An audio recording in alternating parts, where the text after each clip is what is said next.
मंजिल मिले न मिले ये तो किस्मत की बात है, पर हम मेहनत भी ना करें ये तो गलत बात है ना दोस्तों। हमारे देश में ओलंपिक्स चल रहे हैं और हमारे भारत देश के खिलाड़ी जी तोड़ मेहनत कर रहे हैं ताकि देश को ज़्यादा से ज़्यादा मेडल दिला सकें, और करना भी चाहिए सभी को मेहनत। सहमत है ना आप लोग मेरी बात से?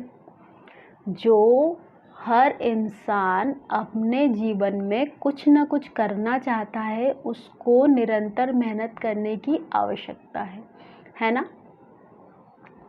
हम हमारे जीवन में बहुत सारे प्रयास करते हैं, कुछ प्रयास सफल होते हैं तो कुछ असफल। कुछ लोग बचपन से बहुत सारे सपने लेकर चलते हैं, कुछ लोग अपने सपनों को पूरा कर पाते हैं, कुछ लोग नहीं कर पाते, और वो लोग निरंतर प्रयास में लगे रहते हैं, है ना। कहानी उन दिनों की जब हम छोटे से बच्चे थे, और एक छोटा सा एक्सपीरियंस है मेरा जो मैं आपके साथ शेयर कर रही हूँ। ज़रूरी नहीं कि हमें हर वक्त अपनी मंजिल मिले, कभी कभी हम लोग रास्ते में ही रह जाते हैं, लेकिन वो रास्ता भी हमें इतना कुछ सिखा जाता है जिसका एक्सपीरियंस शायद हमें मंजिल तक पहुंचने में भी नहीं मिलता, है ना। तो बात उन दिनों की जब हमने अपना तीसरा स्कूल चेंज किया। दिशा विकास प्रतिष्ठान नाम था स्कूल का। उसकी प्रिंसिपल डॉक्टर कल्पना परुलेकर थी, जानते होंगे शायद आप लोग। विधायक रह चुकी है महिदपुर की, और कांग्रेस की टीम लीडर थी वो। तो बहुत स्ट्रांग लेडी थी वो। लड़कियों को स्ट्रांग बनाने के लिए अपने स्कूल में नई नई एक्टिविटीज़ लाती रहती थी। उस वक्त कराटे भी उन्होंने अपने स्कूल में लाया था, और स्टेज पर लड़कियों को खड़े कर कर स्पीच बुलवाना, नई नई एक्टिविटीज़ में पार्टिसिपेट करवाना, ऐसे लड़कियों का मनोबल बढ़ाना, ये काम था उनका। मुझे भी उन्होंने अपनी कराटे एक्टिविटी में सिलेक्ट किया था। कराटे एक्टिविटी में जैसे ही मैं सिलेक्ट हुई मैं बहुत खुश थी। संडे के दिन वो एक्टिविटी होती थी। सुबह सुबह कराटे ड्रेस पहनकर जाना और कराटे सीख कर आना, और घर पर आकर करतब दिखाने में बड़ा मज़ा आता था। ऐसे ही चल रहा था दोस्तों, और मैं भी बहुत खुश थी क्योंकि मुझे तो मज़ा आता था इन सारी एक्टिविटीज़ में।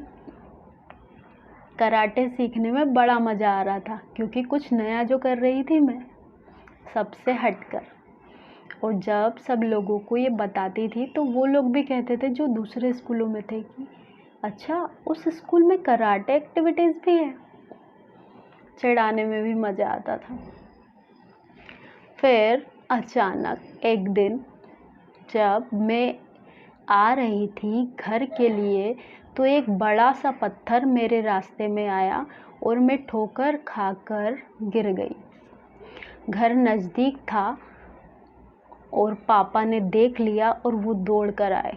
मेरे पैर में एक बड़ा सा पत्थर अंदर तक जा चुका था और खून बहने लगा था।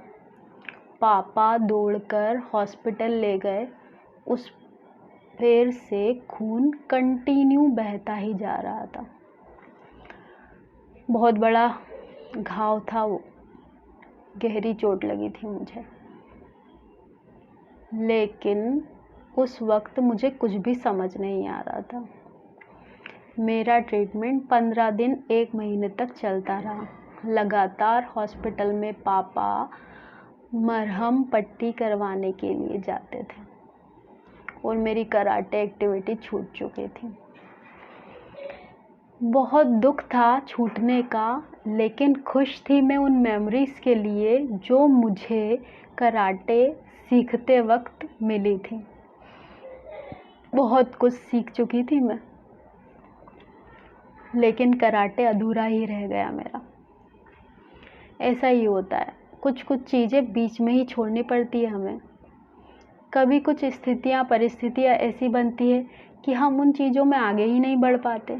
इसका मतलब ये नहीं कि हम निराश हो जाए, नहीं दोस्तों, हमें पूरे जोश के साथ आगे बढ़ते रहना चाहिए और अपनी हिम्मत को 2 गुना बढ़ाकर ज़्यादा हिम्मत से आगे बढ़ें। ऐसे प्रयासों से हम लोग अपनी मंजिल तय कर पाएंगे। तो कैसी लगी आपको मेरी कहानी? अगर आप लोगों को मेरी कहानी पसंद आई हो तो लाइक, शेयर और सब्सक्राइब ज़रूर करिएगा। थैंक यू दोस्तों, बाय बाय।